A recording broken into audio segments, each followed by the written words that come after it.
I'm Ryan, I'm most happy you're here because at the end, this is going to blow everybody's mind. Um, anyway, I was just saying this guy, Raul Bilecki, wrote up some stuff and he's got on the air a bit. He covered 100 locations in Peru.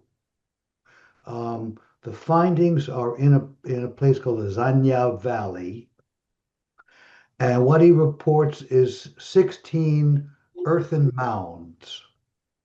Now, only, he says, about 4% of the site has been excavated. So this is very, very preliminary.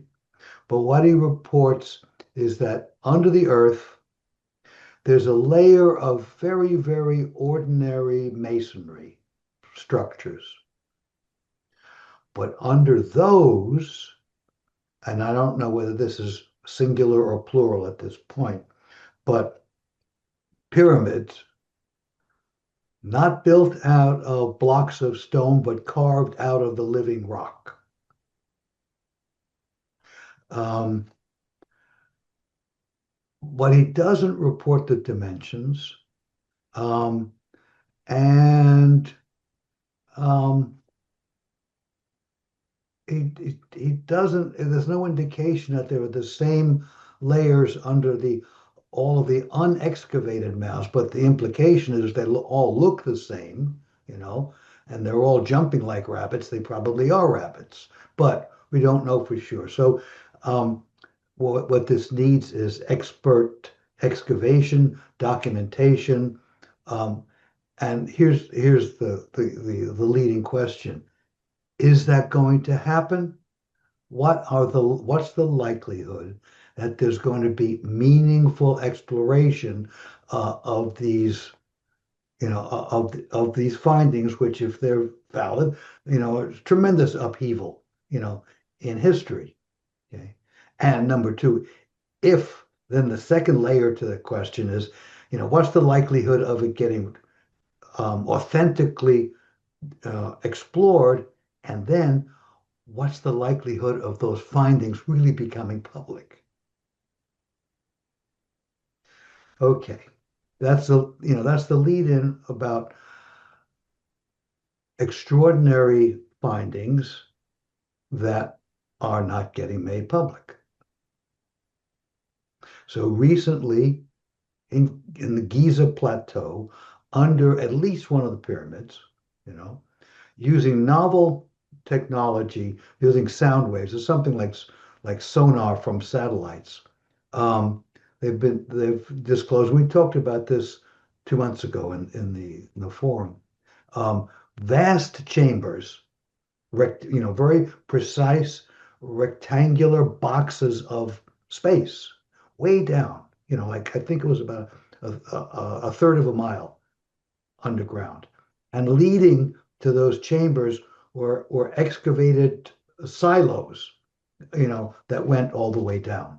Okay, these findings um, were shown to be valid because the team used the same technology to try to locate a known underground volume. So there's an underground laboratory somewhere in the Italian mountains, and they used this technology from space and they located it with precision. And the authorities in Egypt, the government is not only saying this is nonsense and unproven and blah, blah, blah, but they're also refusing to issue permits for further exploration by more standard technologies. They're refusing excavation. They're refusing LIDAR studies, ground penetrating radar. Um, okay, that's a good one. Very obvious suppression of some potentially explosive information. I mean, not only of the pyramids themselves. Wait a minute, here's somebody trying to get in. Oh, Jane seems to be having trouble. One, two, three. For some reason, she can't make it. Anyway, okay, sorry. Um, so, all right. So we're not going to find out anything. Um, Let me just answer her.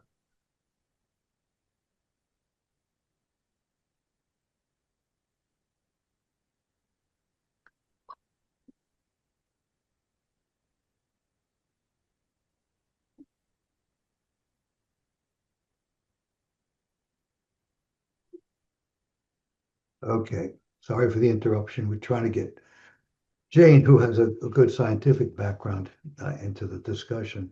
Um, so that's we're not going to hear anything about those pyramids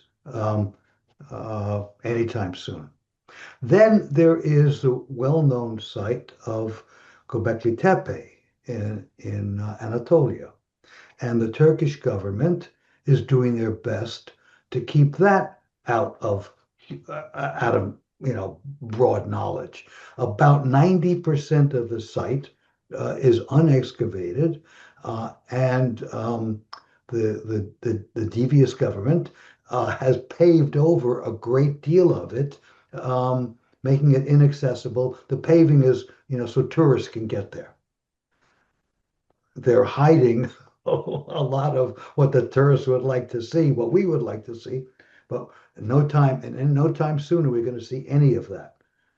So I mean, the 10% that is exposed is fantastic stuff, and raises many, many questions. I mean, it's clear evidence of to me, and some others, Anunnaki culture spreading around the world. They didn't only keep it, in Mesopotamia, and we have very good evidence that of the offshoots are Egypt, uh, and the Indus Valley in India. Um, but this Turkish site is clearly another one. But again, it's hidden. Um, Similar types of non-disclosures. In the 19th century, there were numerous reports in newspapers of farmers finding giant skeletons. And then there are reports of those skeletons being sent for examination and storage to the Smithsonian, and they have disappeared. They're gone. Um, Mike, yes. the suppression by, for example, the Egyptian government, that's not new.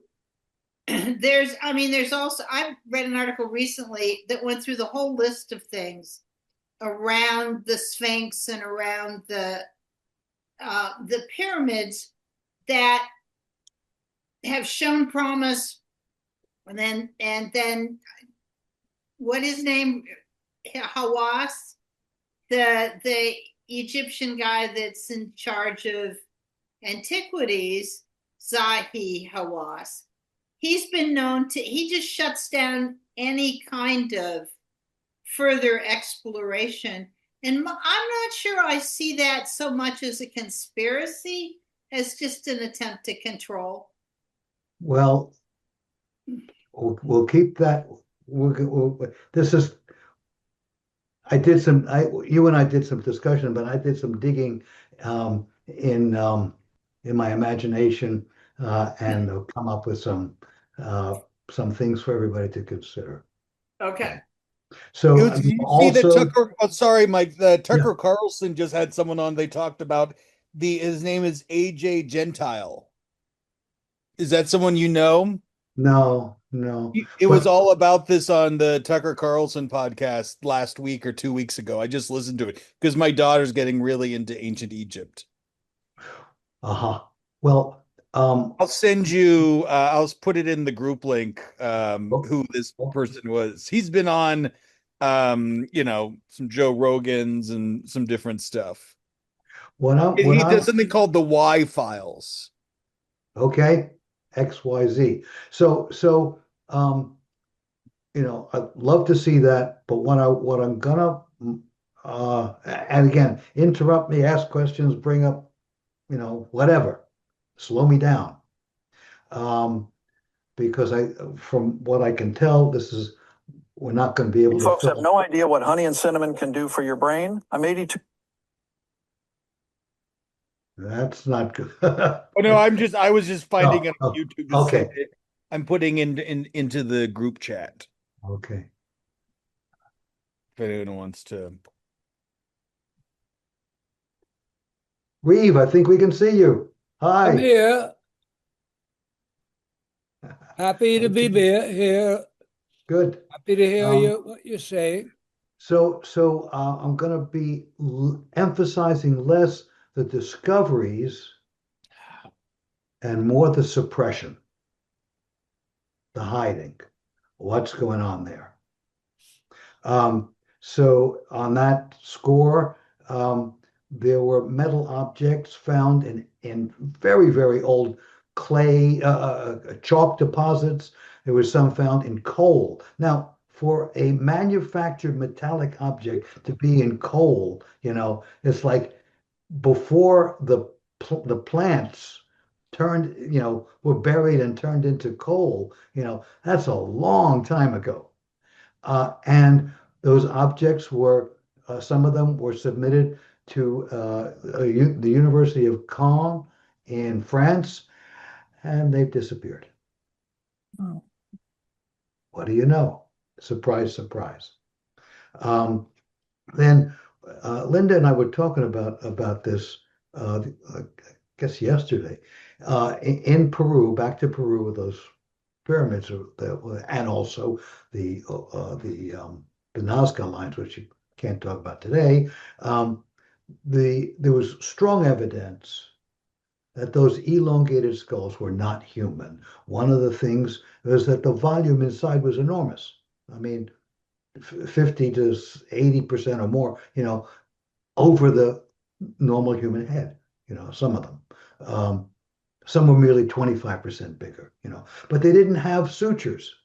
The human skull is a set of bones, that have fixed joints holding them together, and these skulls had no sutures.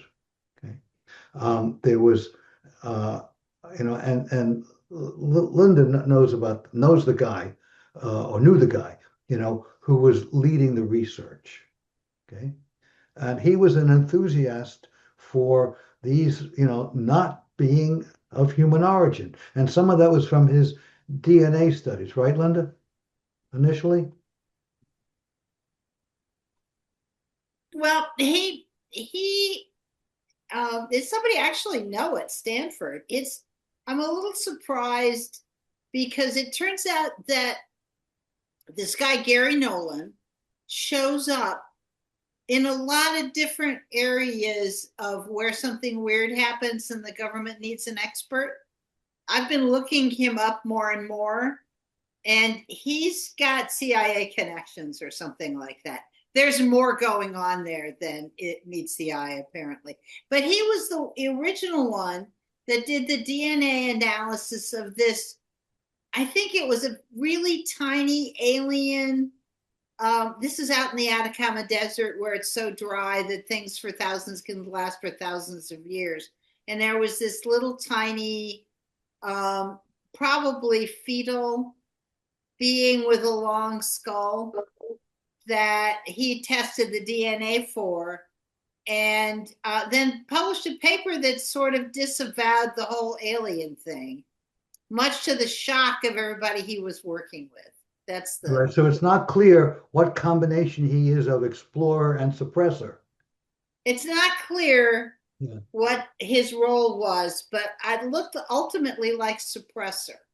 Yeah. So either suppressor or suppressed, Right. But there's this idea though that there is a systematic and sort of paced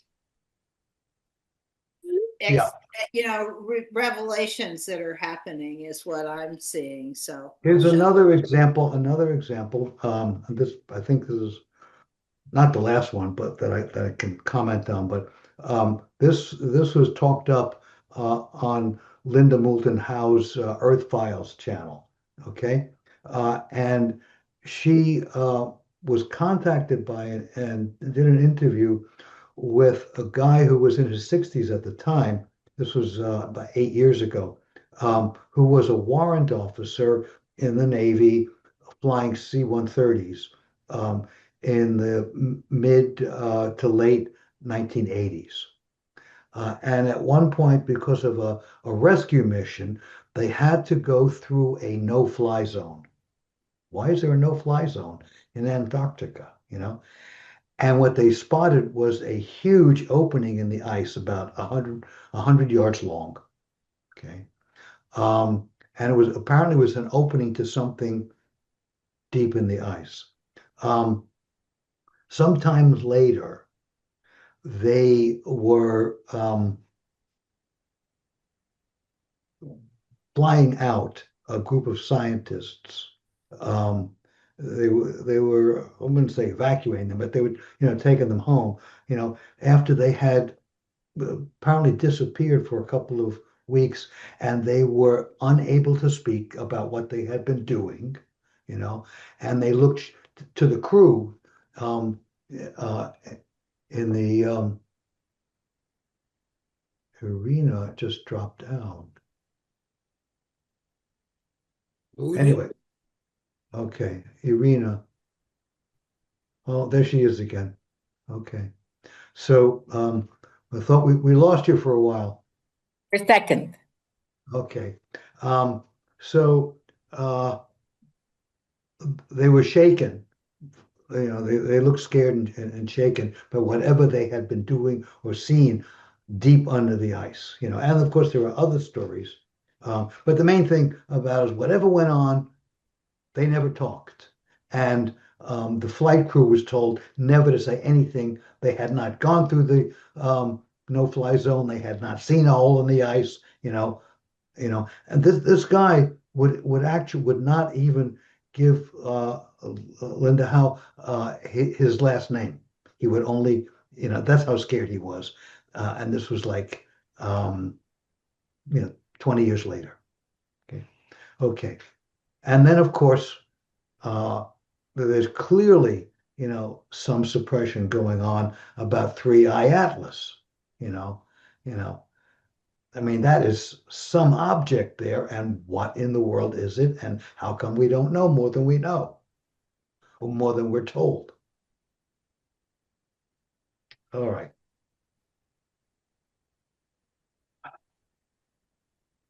Mike, have Okay. you seen any evidence that there's something going on with Three Eye Atlas that's not normal? Not the object itself, or Yeah, the well, the accelerations, the bit I just read an article. outgassing in the wrong direction. Right, Yeah. right.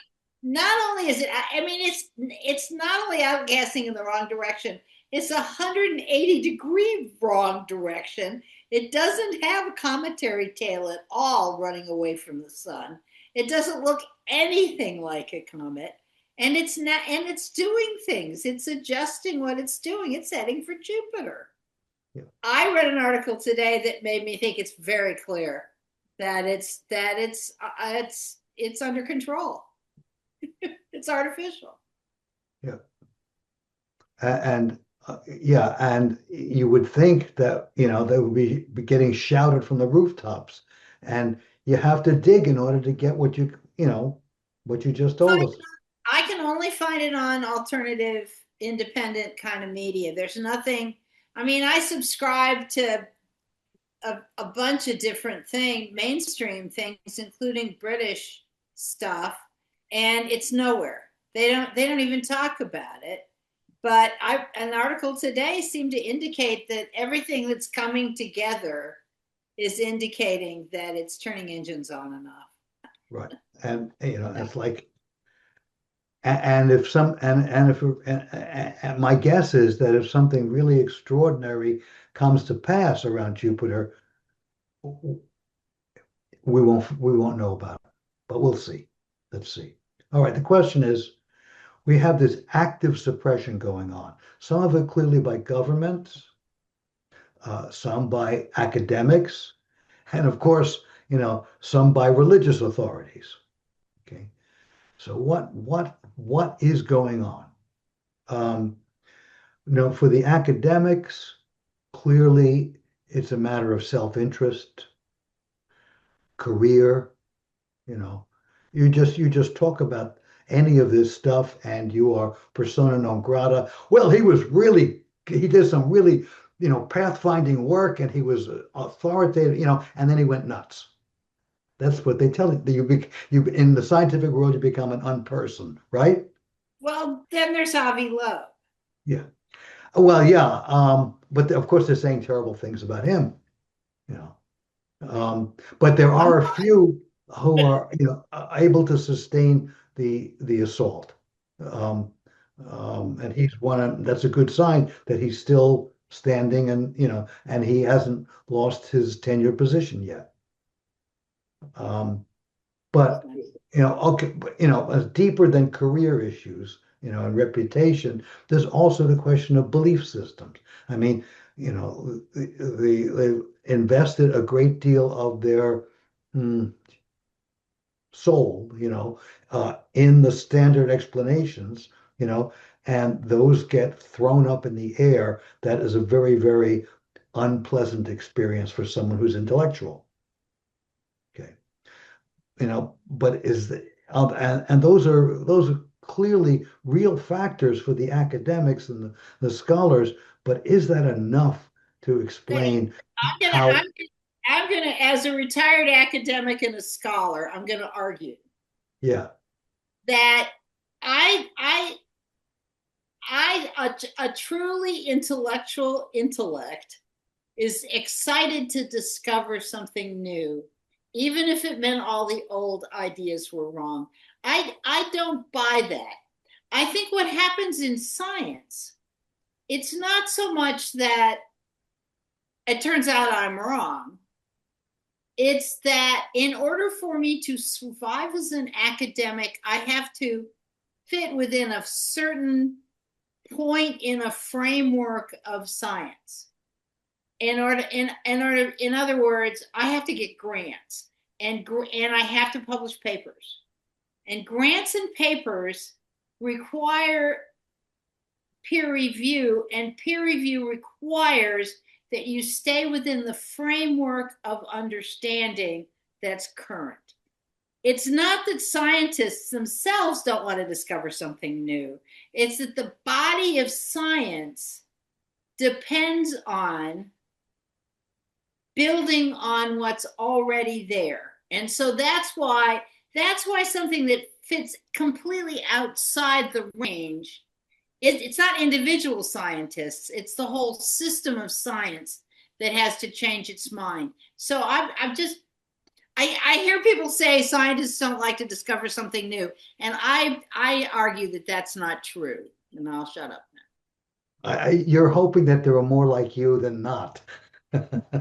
But all right, let's leave it up in the air how much it's a matter of the community and the structure, and how much it's a matter of the individual, shall we say, pride. But let's leave that. We just know that there is resistance coming from some source.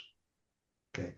And the sources that we can identify, communal, structural, or individual, pride-based, are they enough to explain how serious and consistent is the suppression? Same thing about governments. Now, you might say, well, they can't stand anything that produces real profound upheaval in society, because that threatens the structure, that threatens their being in power. Okay, but again, that's logical, but is it enough to explain how consistently they and how well they do this job of suppression? um, for the religious authorities, that's obvious.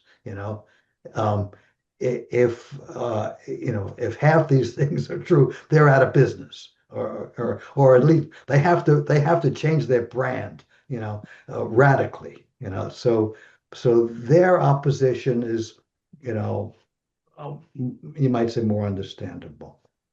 Now, I've had this theory, which some of you have heard, that humanity wants to stay in amnesia about how we began our extraordinary, not quite natural emergence, on the planet, and the terrible suffering and humiliation and trauma of our early times under the Anunnaki. We don't want to remember that. We have to stay in a protective mass amnesia, and somehow we are vibrationally recruiting the authorities in government and in religion, and in science, to do the job for us, to keep us in the dark. We want them to keep us in the dark. That's logical, but more and more I'm thinking it's not all that convincing. I don't know. I'm I'm up for comments on that, but that has been my explanation. So, and that's what I put in the book in Evolution Diverted. I said that's what's going on. You know. So the authorities who are suppressing, they're not bad guys. They are doing what we want them to do. Um,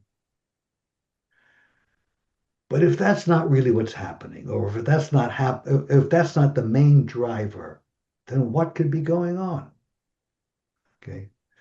So the next question that pops up is, okay, if that's not really a good enough explanation to satisfy our curiosity, then the next question is, who could benefit from keeping civilization in the dark? Who could benefit? Who could have a motive? Okay. Um, because now we take a step back. The amnesia for our original trauma um, is the source of our self-destructiveness, because we are transmitting the traumatization. We are transmitting the what's the word I'm looking for? Basically, the misuse of the planet. Um, uh, and if it keeps up, clearly, it's leading to the destruction of the environment and the degradation or the end of humanity. I mean, that's the arc that we're witnessing, and we just happen to be seeing an acceleration at the moment. Um, which is truly frightening. Um, but all right. So that's what the amnesia is doing.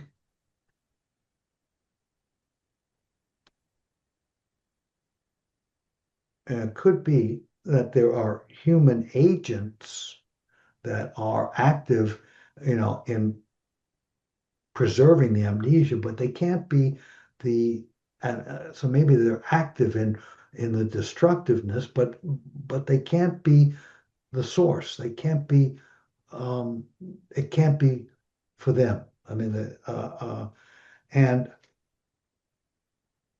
so who could have the motive and the means to keep us in the dark, and therefore drive humanity into a terrible condition, or mass suicide? Who could want Well, that?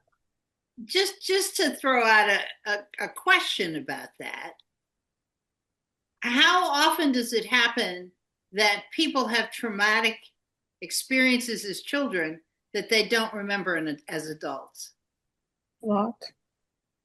Lots, right?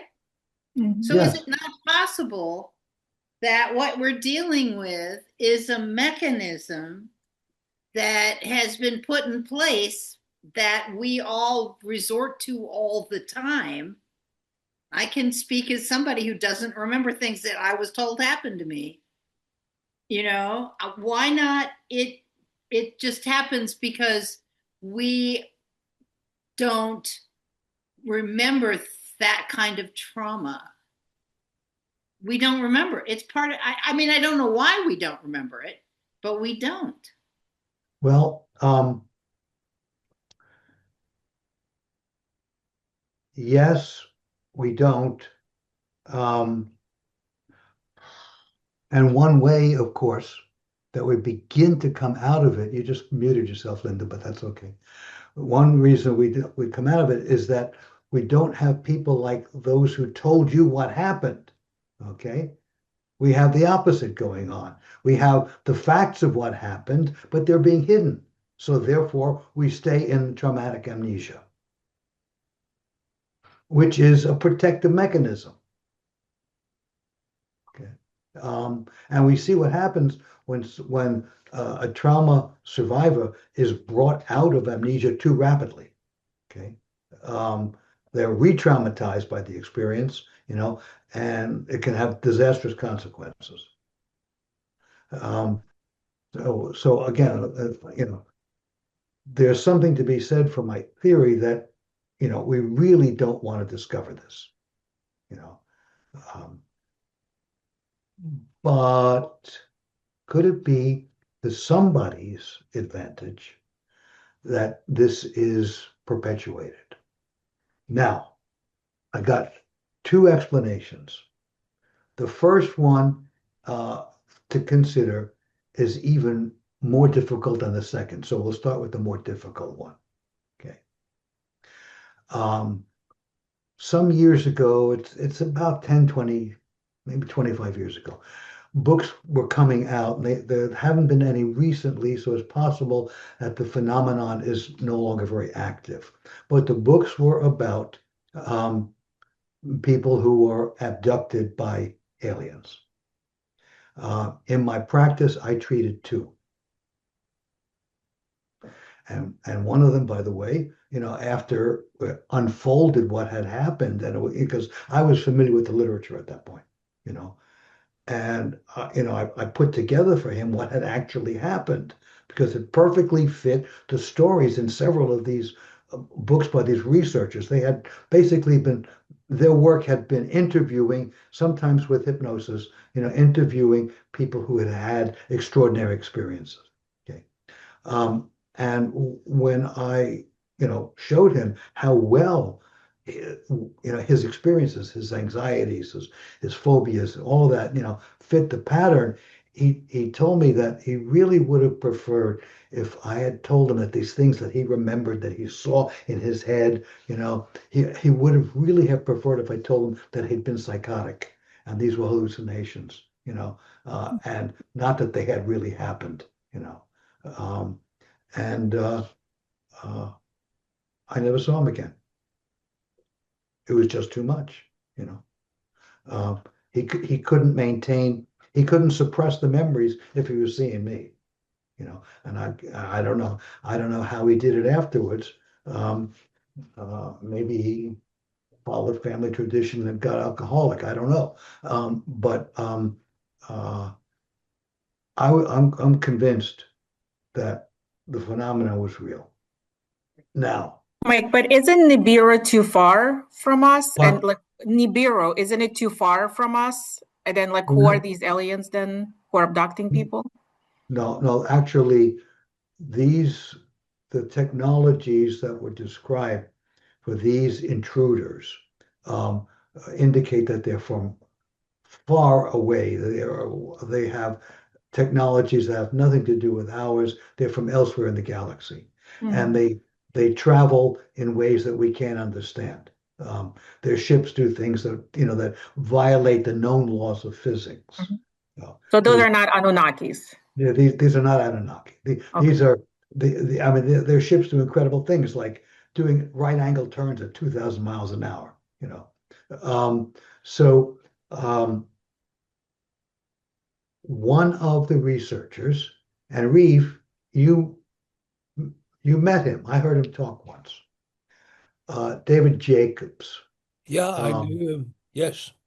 It, Jacobs was a history professor at Temple. That was yes. his day. That was his day job. Um, and and the a friend of mine talked to him when I think was towards the end of his life.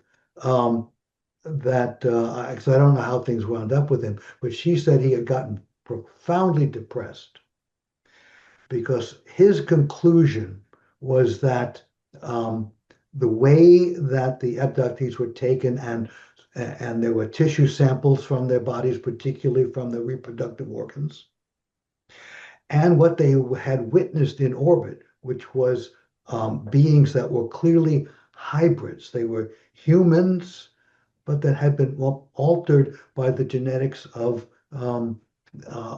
these distant aliens. Um, we're getting interesting, huh? And his conclusion was that they were preparing a uh, a a race, a humanoid race, an advanced humanoid race with their characteristics to take over and to repopulate the planet, when we had succeeded in destroying ourselves. That was his conclusion. Okay. Um, and so my question is, well, if that's a potential reality, if that happened, would these beings be content to just passively wait for us to do ourselves in? Or would they make sure that things went that way, maybe speed up the process by helping to keep us in amnesia, which is the mechanism that is causing the self-destruction, that's resulting in the self-destruction. Okay, so we got a few stretches in there, but it's so hard to swallow, but not illogical. Would raise a question, well, then how could they do it? How could they speed things up? How could they ensure that how could they be active? How could they be behind the government suppression, the religious suppression, the academic suppression, scientific suppression? How could they be doing that? Don't know, but they have motivation if that's what they're after, if that's their goal, if that's why they're here, you know.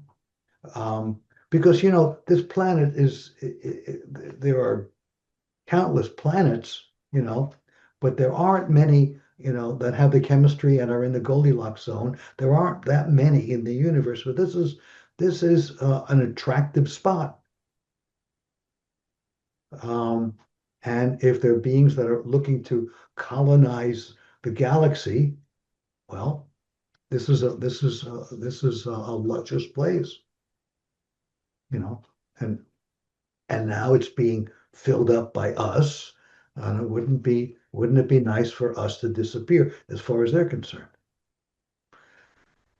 Um, I'll let that float a little while before Well, I get. except that the most likely way for us to destroy ourselves is nuclear, and that's not going to leave much behind for. I mean, I Unless they are very patient, I want to believe that what we're going through now as a species is the adolescence of that every species goes through, where we develop the ability to destroy ourselves, and that the beings that make it past that adolescence are much wiser than us and are not likely to be trying to destroy us. That's just my philosophy, I guess.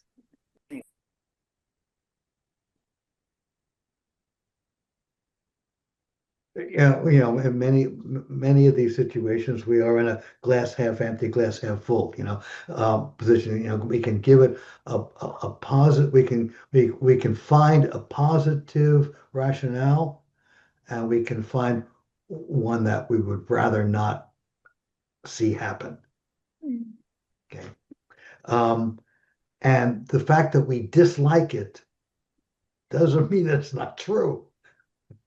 Just means that we really don't want to see it happen. You know, at least the animal self doesn't want to see it happen. You know, the one who has children doesn't want to see it happen. You know, but that doesn't mean it's not going to happen. Or that Like, but don't you think that if there are colonizers with that amazing capabilities, that we would all be already colonized? And on the other hand, if they're actually here to help us and protect us, then they're not doing a very good job. So I'm having a little trouble digesting that idea, because from either ends, it doesn't totally make sense. To all me, of these, it almost makes sense that they're watching us like we would watch, kids play and have them, sometimes when children fight, parents say, well, don't get inside, let them figure it out. Like, are they just, we're fish in the fishbowl for them and they're just watching in amusement, but I don't think they're either colonizing or helping us. I, this is not my favorite explanation for what's going on. I'm going to come up with my favorite one. Oh, And, okay. okay. But all of these should be hard to digest. Yeah. All of these. Okay. Now, so there's the possibility, okay, um, we, there's a possibility that a culture, a species, could want the planet emptied, so they take over. That's one. Other is that somebody really hates us. Now, here's where we get a chance to put our money where our mouths are, so to speak. If we really are convinced that the Mesopotamian tablets are essentially factual, let's take a look at the leading gods. Let's take a look at Enlil and Enki. There's no reason to think that Enlil is not still alive. From the beginning to the end of the tablets, he's an active figure for over 400,000 years. The tablets say that the Anunnaki lords can extend their lives for as long as they want through the rejuvenation process. They call it the bread of life and the water of life. So, why not? It's logical if we accept that the tablets are essentially truthful and the chronologies are essentially accurate. There's no reason to think that Enlil's not active and happily, living in a palace on Nibiru. Nibiru, which one of these days is going to get spotted, and boy, won't it blow astronomy away when they find out that it looks like it's covered in gold. But let's wait on that one. Okay, that hasn't happened yet, and may that happen in my lifetime. Oh, I'm going for that, but I can't count on it. It's not going to shake my faith if it takes longer. Okay, so Enlil is still around on the bureau. Okay, why does he hate us? He's, from the beginning, the story is very clear that he considered the messing with the Anunnaki essence, with their genes, with a primitive species, was created an abomination. He was disgusted with the idea and then the actual appearance of humans. Now we can go deep as to why an Anunnaki lord would have such antipathy towards a primitive primate. Well, there's speculation there because the Anunnaki, these giant humanoids, had to have an origin very similar to ours. In other words, when they were first evolving on their planet, when it was the third rock from the sun, not way out there in the dark, they had to evolve, out of primitive primates. but and you could say, well, they don't want to remember that. Okay. But anyway, for whatever reason, he was humanity's nemesis from the get-go. He didn't want the work to go on in the laboratory by Enki and Ninmach or Ninti. But he had no choice but to go along because the miners had mutinied. There was a threat to the gold supply from Nibiru. Nibiru was going to be in trouble because the protective gold shield was thinning out. An was there. He came to Earth to settle a dispute. He was in favor of Enki going ahead with his explorations in the lab. And so he went along, but he hated humanity from the start. And according to the tablets, at least twice, he tried to do us in. Before the flood, and then right before the flood, the stories, got translated very nicely into the story in Genesis, but he realized that the tsunami that was going to result from the collapse of the Antarctic ice cap was going to shoot up the Persian Gulf and bury the civilization in Mesopotamia, and the way to make that as devastating as possible was to keep what was coming secret from the populace. Okay, so that was his second attempt to do in humanity. Okay, but by getting the nobles to swear that they would not let the populace know what was coming. Okay, then inadvertently, he gave humanity a terrible blow, by authorizing the nuclear attack on the Sinai spaceport and the 5 cities that were opposed to him, north of the Sinai, and sent that southern and central Mesopotamia was absolutely devastated by the nuclear fallout. That was, unintended, but he didn't, he wasn't worried about, causing that kind of destruction. Okay, so his motivation is pure hatred. Now that's, if it's strong enough to have gone on for tens of thousands of years when he was on Earth, why would it stop?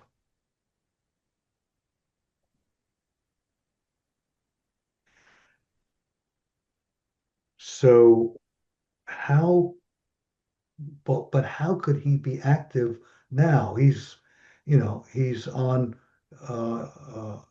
quite a distance away and won't be on the scene if he stays on the planet. He won't be on the scene for almost another 1,000 years.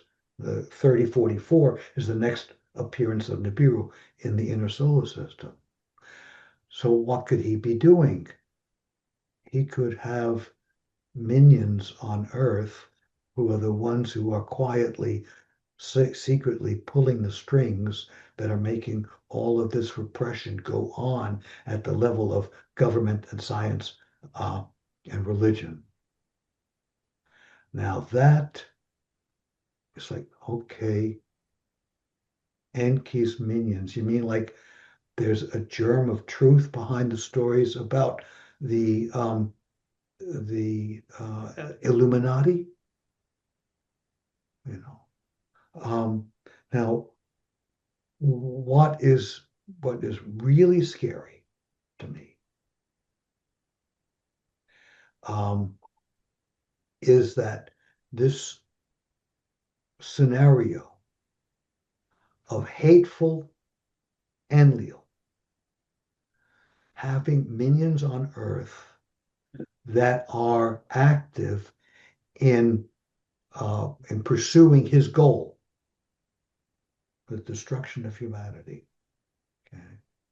whether or not they know that it's exactly what they're doing, but they are following his directions.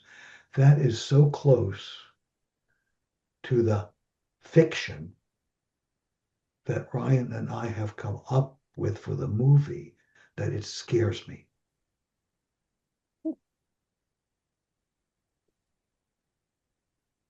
Could we have meaning to write a piece of fiction that would carry the truth from the past, forward, could help to undo the amnesia that we stumbled, you might say, across fact, and that is what's going on. It gives me goosebumps because that logical explanation, Enki, hateful, still alive, could have secret connections on Earth, is so close to the plot line that this. I mean, I just put this together today. That it's so close that it's going to keep me up at night. Um, how is that the answer? Is that what's going on? Um, if so, at the most, we have until the year 3000, 3044, when Nibiru will be back, and Emily will actually be on the scene, um, uh, you know, again, like this is very hard to swallow. I mean, there are a number of sequential assumptions here. If you're going to say, well, this is what's happening, because it depends on this and this and this and this. But what if it really is so? Um, I don't know, but we need something which has the logical consistency, to really explain why why there's so much energy to destroy the planet and destroy ourselves by preserving the amnesia, by canceling out all of this, all the power of the discoveries that keep getting made. Like, Mm. what ties that all together? You know, uh, and There so far, certainly seems to be a sense that there's something behind the scenes that pulls things in negative directions that most of us don't want, and that's where all conspiracy theories come from, of course, is this idea that that there must be some mechanism, and of course there must be some mechanism, well, but that's what the is thing. There's got to that? be. That's the thing. And so, yeah, I love that this is all coming together like this. I think we could make a pretty good case for this being the time of revelation, to be honest with you. Well, you know, um, Mike, let me try a possibly feeble approach here. Not the big picture, very small personal picture. My high school football coach, once in a moment of frailty, explained to me how he chose which which players would be on the offensive and which players would be on the defensive. He said, the offensive people really like to construct order. They like to get something worthwhile done. The defensive people are near criminals. They like to tear everything apart. right. Now, on a high school football team, the character and personalities there, it doesn't really amount to very much, socially speaking. But when you get to be all this, the stereotypical Lord of the Universe, and if they are kind of leaning towards one personality type or the other, and it's not guaranteed that everybody does lean definitely one way or the other, um, then it starts to make a difference. But we're still talking about the same origin. Well, the characterologically oriented, the characterological disruptors, are the agents of acceleration, for our demise. And Trump is the best one that's come along in a long time. You know, um, um, or the worst one. Best one, worst one. At doing that job. Um,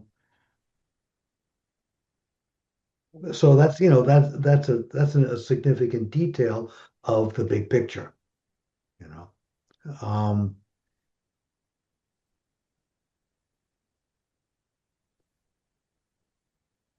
but since it really looks like something is going on,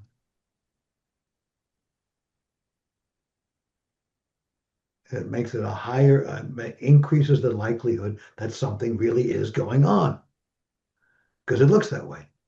And so maybe there's a reason why some people, why there's certain characters are prone to conspiracy theories, because in some way they pick up that there really is some big conspiracy going on, you know. Uh, um, and clearly we're getting I wouldn't say taste of it, but a good glimpse of a conspiratorial network, with the Epstein deal, you know. Um, Although I don't think he's, keyed into that much into it just shows how secret really significant nefarious processes can be. Well, I think that the conversations about sexuality have dominated the talk about the Epstein files, but I think probably the part that's going to turn out to be more influential for the rest of us is the money. I mean the fact that a billionaire, this guy Wexler, would turn over his entire fortune. I keep thinking about this to Jeffrey Epstein, who barely graduated from high school. I mean, you look at that and you go, there's something going on in the world that I don't understand. And it's very important. And this idea that there might be a small number of people who behind the scenes are running things becomes a little bit more plausible to me every day with the Epstein files. And so, and that then ties back immediately to the men of renown. I'll shut up. Yeah, it could be. Again, I don't. My hunch is that Epstein and that whole network were not really. They are similar to, parallel to, whatever is going on that is aiming to destroy humanity.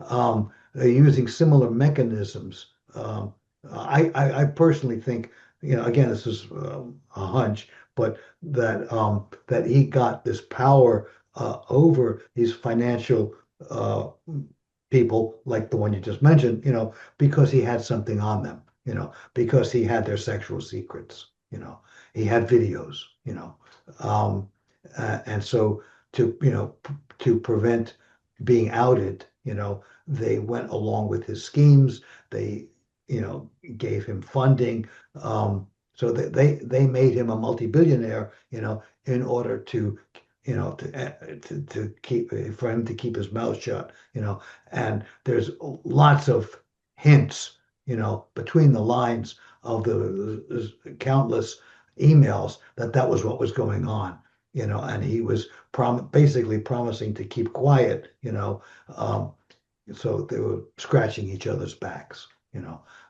So I don't think that I think he gives us a picture of what the string pullers, can be doing, but he's not one of them.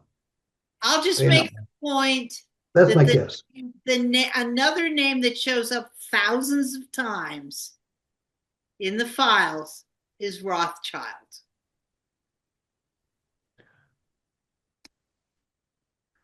That may be an intersection between his network and what I'm calling, Enlil string pullers.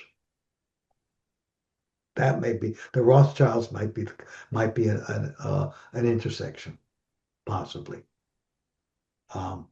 because their abilities are really extraordinary. Um,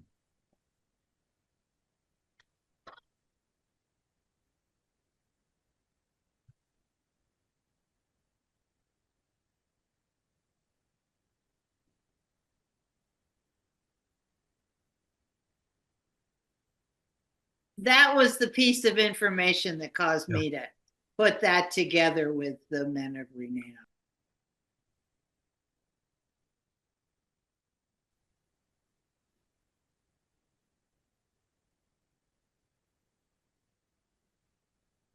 Anyone, on Earth that is doing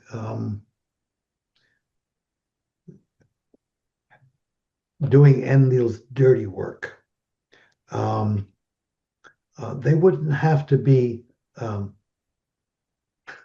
very esteemed beings. They wouldn't have to be true men of renown. They could just be wannabes.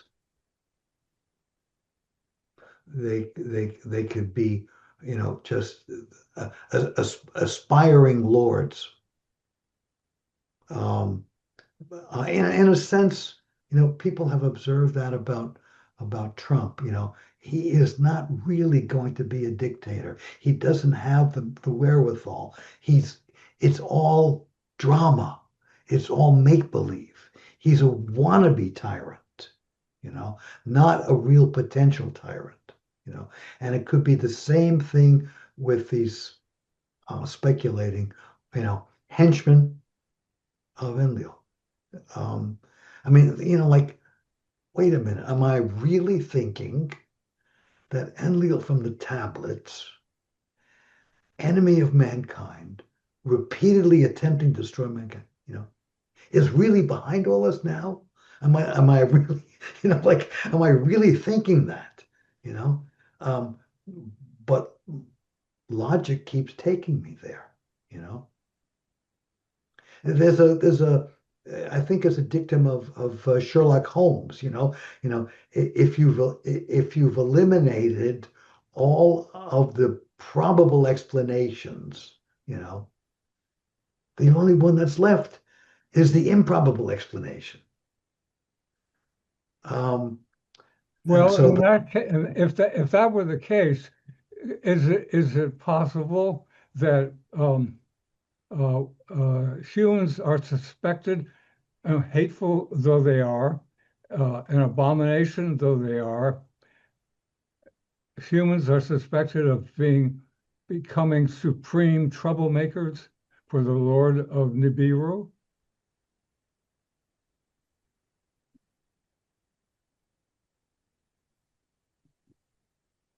you mean We will become. if you're if you call me if you call us abominations long enough and loudly enough, eventually we'll become that. We'll we'll, Well, we'll that become would be what we're being accused of. well, but we also have the we also have the genetics, some of the genetics of his enemies. Of his enemies.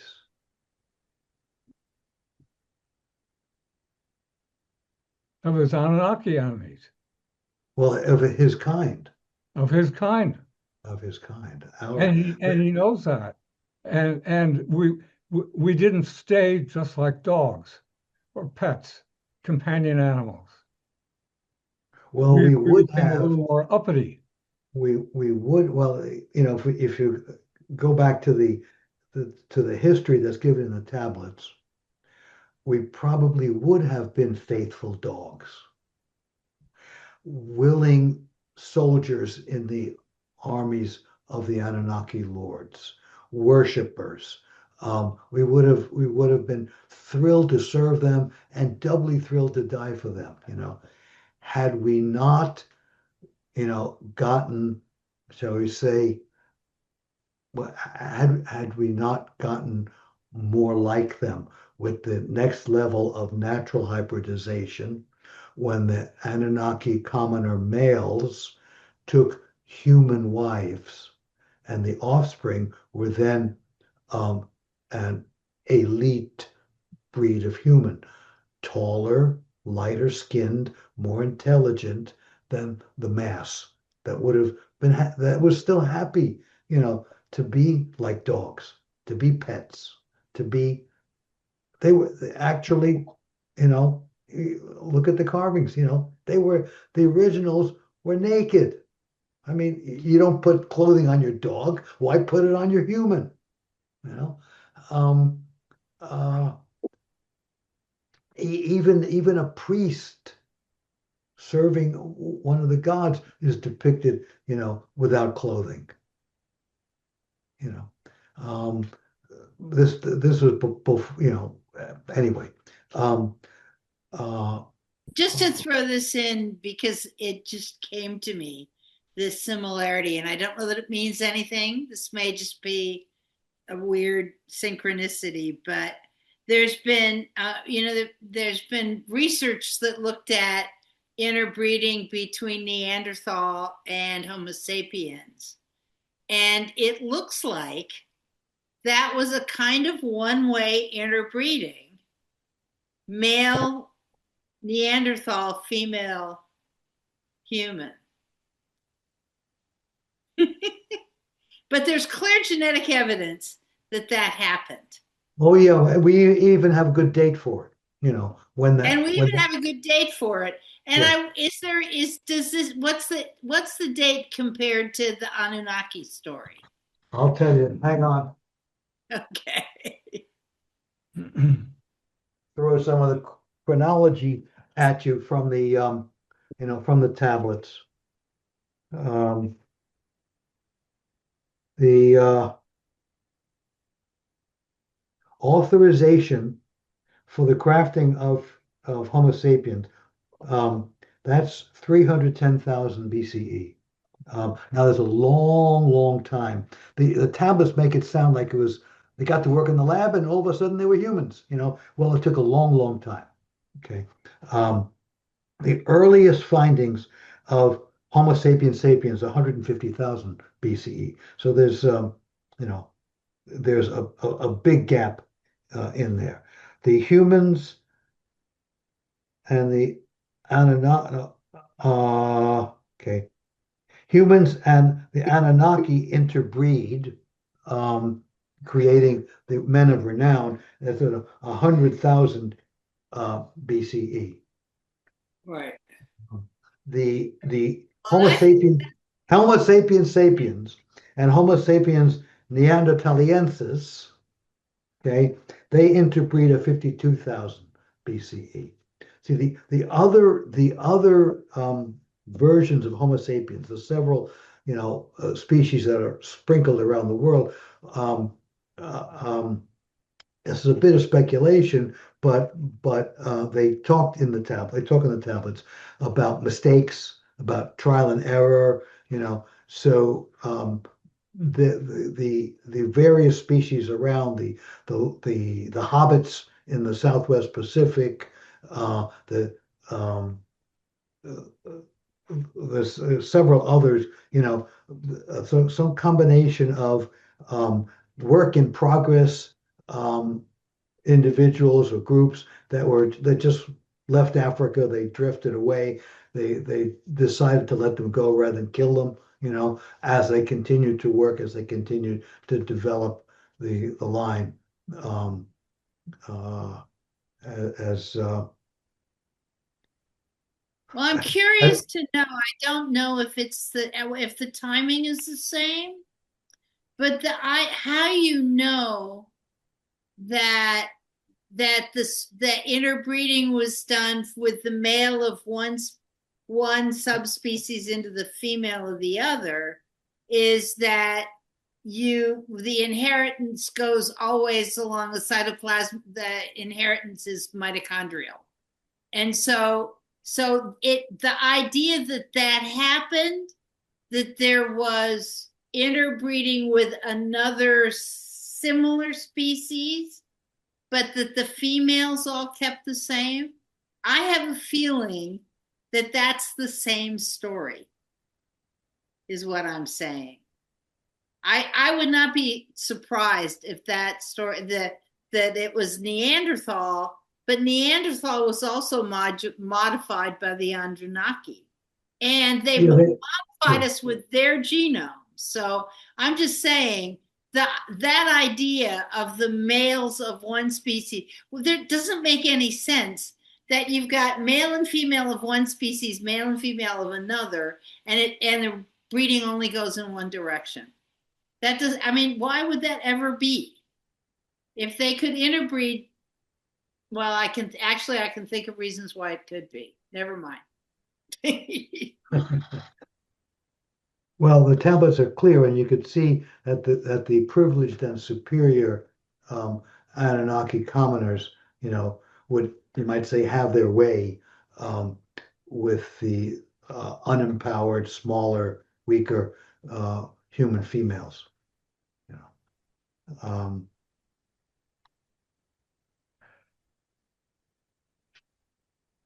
But we Well, can get, was it only the we can get lost if okay? we can get lost in the history and the details of the history, um, but the overall outline seems consistent. Um, and again, that there's nothing that's really glaringly inconsistent between physical findings, um, and the texts in the tablets and the carvings and statues. There's nothing uh, inconsistent there. And so if that's essentially a true story, it could very well, explain the determination that we stay ignorant of our findings, of our foundings, and therefore, are fated to kill ourselves unless um, the amnesia is undone. And my, I realized, very early on that a book was not going to do it. Nobody was going to read Evolution Diverted. That was not going to happen. Not in this species, in this time. Um, my joke was, oh, it's going to be it's going to be a very famous book, 200 or 300 years from now if we survive. You know, um, and they'll ask, how could they have missed it? Well, of course, they missed Spinoza for over 100 years. Nobody read a word that he'd written until he was long gone. You know, so but I realized, well, a book is not going to do it. The only way to get the truth out, in a way that could have impact is in a movie. And then here we are, Ryan and I, here we are with a movie which is not only conveying the truth, but may actually be revealing, you know, its updated version. Uh, again, if that's so, I am, I'm almost speechless. I like, I mean, this is a truly, this is truly a holy shit moment, that I'm having. Um, I'm uh, actually secretly working for Enlil, though. you mean you you mean you're gonna blow up the movie? Secretly, yes. Double Well, agent. yeah, well, Now you tell us. I'm listening in. You guys are all on the list. You know too much. well, this is a bad joke, but like you'll know that we're really onto something if something terrible happens to Ryan and me. It's one of my favorite novels of all time is Umberto Eco's Foucault's Pendulum, which is about these college professors who it was written in the 80s who create a machine, kind of like an AI, like a proto chat GTP, and they ask it to kind of create the ultimate conspiracy theory, and it turns out to sort of be true what this computer creates. Uh-huh. What's the name? What's the book title? Foucault's Pendulum. Foucault's Fukov? Pendulum. It was Umberto Eco's follow up from The Name of the Rose. So it's sort of like a much more intellectual Da Vinci Code. Uh-huh. Fantastic book. So is The Name of the Rose, which is much more of a, a kind of straightforward murder mystery that in the Middle Ages. Oh, they made a movie on that. They did, yeah. The book is an exception. Like the movie's great, but the book is jaw dropping. Especially there's the scene where the young priest has sex for the first time with the village girl, and in the book, it's like in his head, and he's like doing Latin prayers of his guilt as he's still trying to have sex. It's amazingly written. But yeah, the follow up was about it. It's sort of the old. It's all about the conspiracy theories through history and these academics feel like they've found one that connects it all. Oh, oh. Wonderful reading.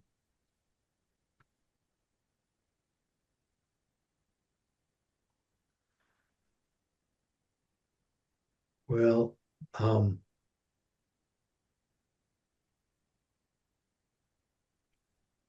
if this is where we wind up with potential explanations, at least if they're improbable, they are logical. Particularly the one about Enlil's wishes. Um, then, like, what else have we got to talk about? Um, maybe we've come to the end of this series of forums, because I don't know what we can possibly stumble over, in coming months that's bigger than this, if this is right. Um,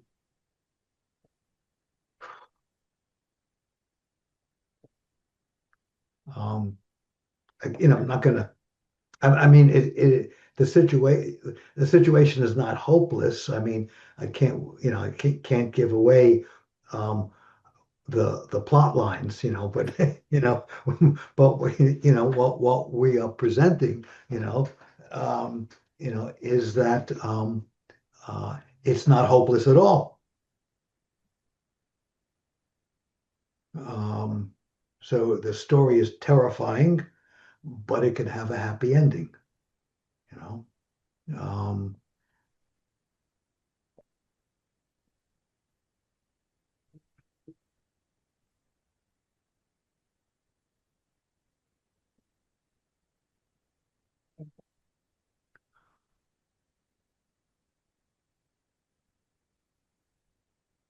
which is what we need.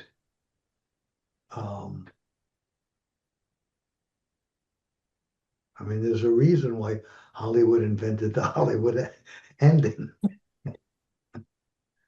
Uh, um, I don't know if they still do it, but when they are I know this was true some time ago. It may still be true that in Japan, um, they do something very different than what the newscasters do here, which is present some horrible story, and then just leave it in your lap, you know.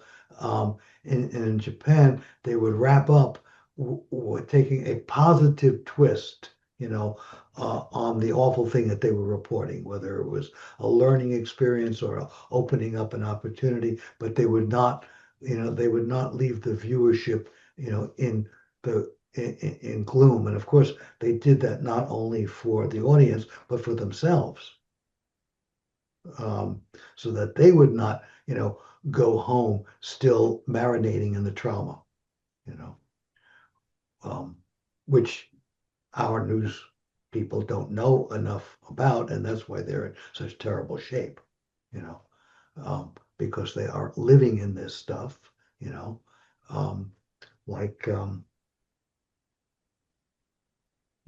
like the drone pilots that are bombing people that they don't see.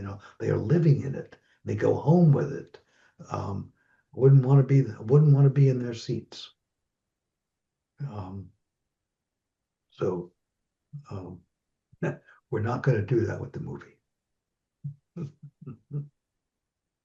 gonna Man, be a good movie, though. pardon? It's gonna be a good movie. Indeed. And the sequel, as soon as you read the story, because Nibiru is coming back in 3044, and guess who's on board? Timing it perfectly. Yes, yeah, yeah, yeah. Okay, looks like Jim had to go. Um, are we done?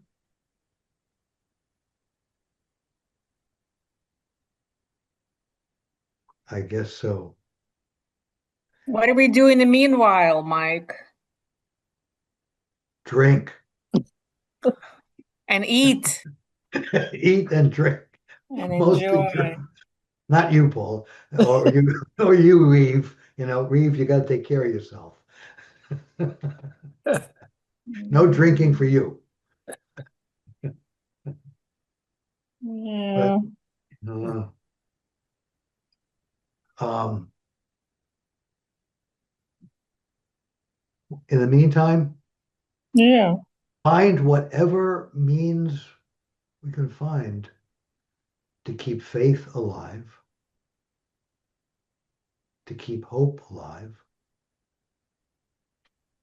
That's everybody's individual job. And to contribute as much as possible to communal faith and hope. Yeah. Okay. Because that's what's going to get us through. I would also add, don't focus on the details of the horrible. There's like in the details coming out in these files, the Epstein files, don't pay attention to them. It's important to know the general story, but paying attention to the details brings it into you in a way that you don't need, and it isn't helpful to anybody or anything.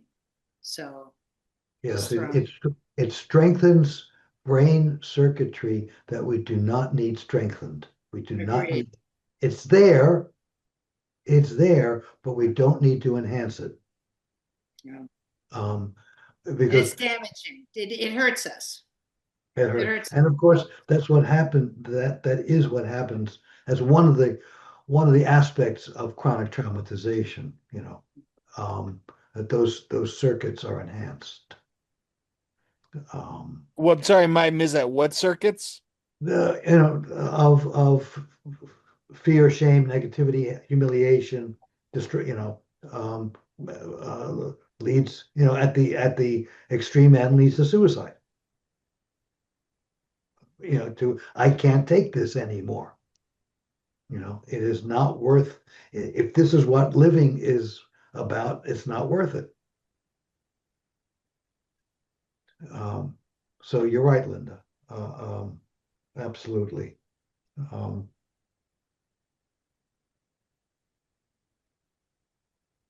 But it's interesting how things are seeming to come together, be revealed on so many different levels right now, in so many different arenas, from UFOs to ancient history to sexual criminality.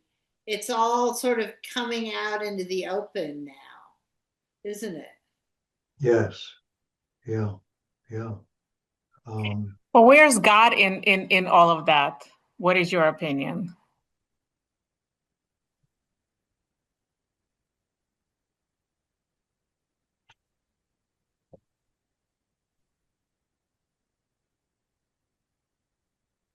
Did I break you, Mike? The Do you I think? would say the the infinite intelligence, the non-incarnate energy or vibration, you know, um, its its essence, it has two aspects of its essence that I'm certain about. One is love. I mean, the subjective experience of love, is a manifestation in our consciousness, in our body mind, uh, of the presence of the infinite eternal. The other aspect um, is that it's mystery. Mm. The infinite, if you want to call it God, it's the essence is mystery. It it does not know it does what we should do as individuals, which is to embrace uncertainty, which is to know that the uncertainty is the leading edge of learning and development. Um, and so that's what it is about. And that's why it can look, to a material being, it can look very scary, you know, it can look very frightening. Okay. Hmm. Doesn't mean it's bad. Um, if we can basically accept what is unfolding, you know. And of course, what's unfolding in this corner of this galaxy is not the same as, what's necessarily unfolding everywhere, you know.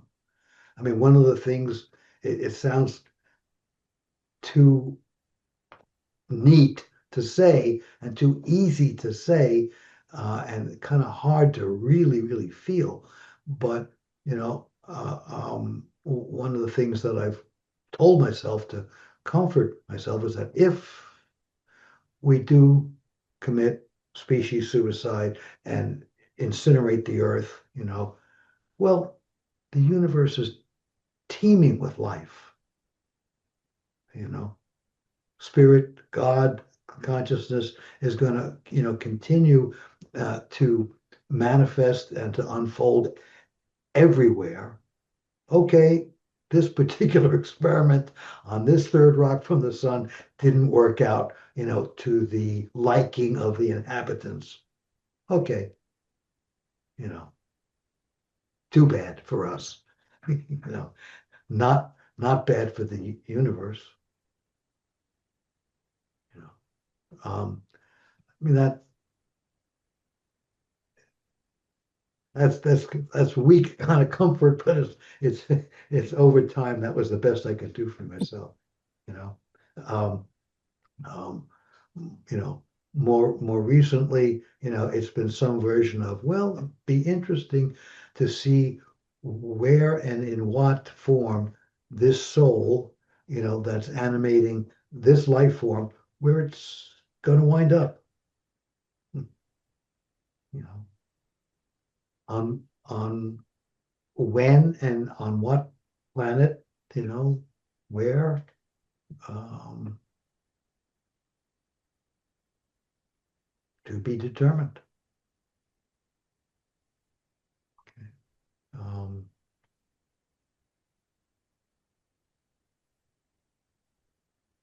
is that kind of an answer, Irina? Where is God? Very similar to what I would probably say. So you're almost as smart as I am. Definitely prettier. No, it seems that there are the believers, I mean the people of faith don't want to hear or acknowledge anything about aliens because they don't exist in any of the books. And the alien, conspiracy theorists are usually non-believer. And I feel like I'm a mix of both because I believe in both. I just don't necessarily, I can't necessarily make the connection of like where things stand in the, in in that pyramid of my thinking. You mean to you it's a mystery? Yes, my dear. Problem solved. Right. Okay, okay. Um, uh, if we're going to convene again, you'll hear from me. I right now it depends a lot, I guess, on what shows up in the world. Maybe there'll be things that are truly worth talking about that relate to this big picture. Um, there may be. Um, but in the last 2 months, there really have been no events. I mean, obviously, a lot of the world's drift sociopolitically, is reenactment uh, by traumatized cultures, reenactment of life under the Anunnaki lords. Um, so it's another form of being enamored of them. You um, there's a neat phrase from psychoanalysis, and that's the identification with the lost love object. That what you love and you lose it. One way of getting it back is by becoming it. Okay. Um, and that's too neat, but there's aspect of that. So we're becoming like them, becoming like creatures under them. We're becoming like what they are, what at least the Enlil lights, said we were, which was an abomination. All of those things happening at once. Um,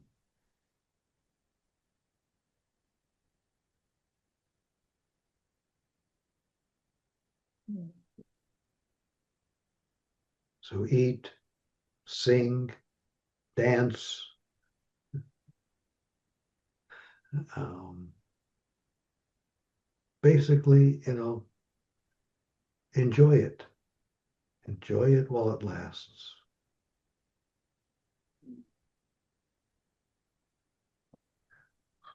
These gatherings have been very helpful and meaningful for me. I'm hoping, that there's reason to call at least another one. But I have to leave it up in the air right now because I just don't know. Um, it depends a lot on what shows up. Um, Well, I want to be kept up to date about the movie. If that's possible, please. um, well, we can talk about the process. We can talk about what's happening. Um, I don't think we can leak um, much of the ingredient. We can't reveal. We can't reveal the plot line. We can't reveal. I would be happy with an email now and then telling me where it was in the process. Even if we don't get together, it would be nice if you kind of keep us updated about where you are with that, because we've all been rooting for you, of course. Yeah. Yes. Yes. And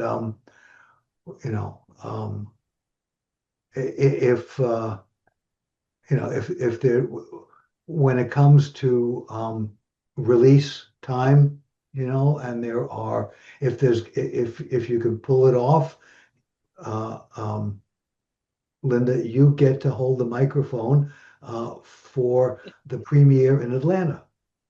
All right, I'll look forward to that. Okay. I claim New York. All right, New York's all yours. I want Atlanta. I've got a nephew who'll do it for us in Copenhagen. Okay. There you go. All right. Um, so and of course, well, um, maybe someone else will get New York, and I'll do the art house here outside of Philadelphia. and and We'll see. and because I can't resist changing the subject, just to remind you that the whole purpose of therapy is to get back into those traumatic events and release them, understand them, In a bring productive them way, in, bring them into consciousness so they can be dealt with. The whole deal with 12 step is all about that, finding those places and healing them so that so that's what you're doing. Congratulations. Good luck. well, I mean, this smacks of megalomania, but so I've been doing that one person at a time, you know, Mhm. bringing what has been largely unconscious, or at least clouded, into full consciousness, Well, and then it's a simple step to do that for one person at a time, to do that for all of humanity. Why not? Why not? Why not? Thanks, Mike. This has been fun. Okay. Okay, it's been Good fun. one. All right, Mike, we'll And talk soon. yeah, we may want to talk soon about this latest twist in my mind about what's going on right now. You know, Yes, this week. let's talk this week. Okay. All right, have a good night. Thank you, sir. Okay, good night. So long, Reeve.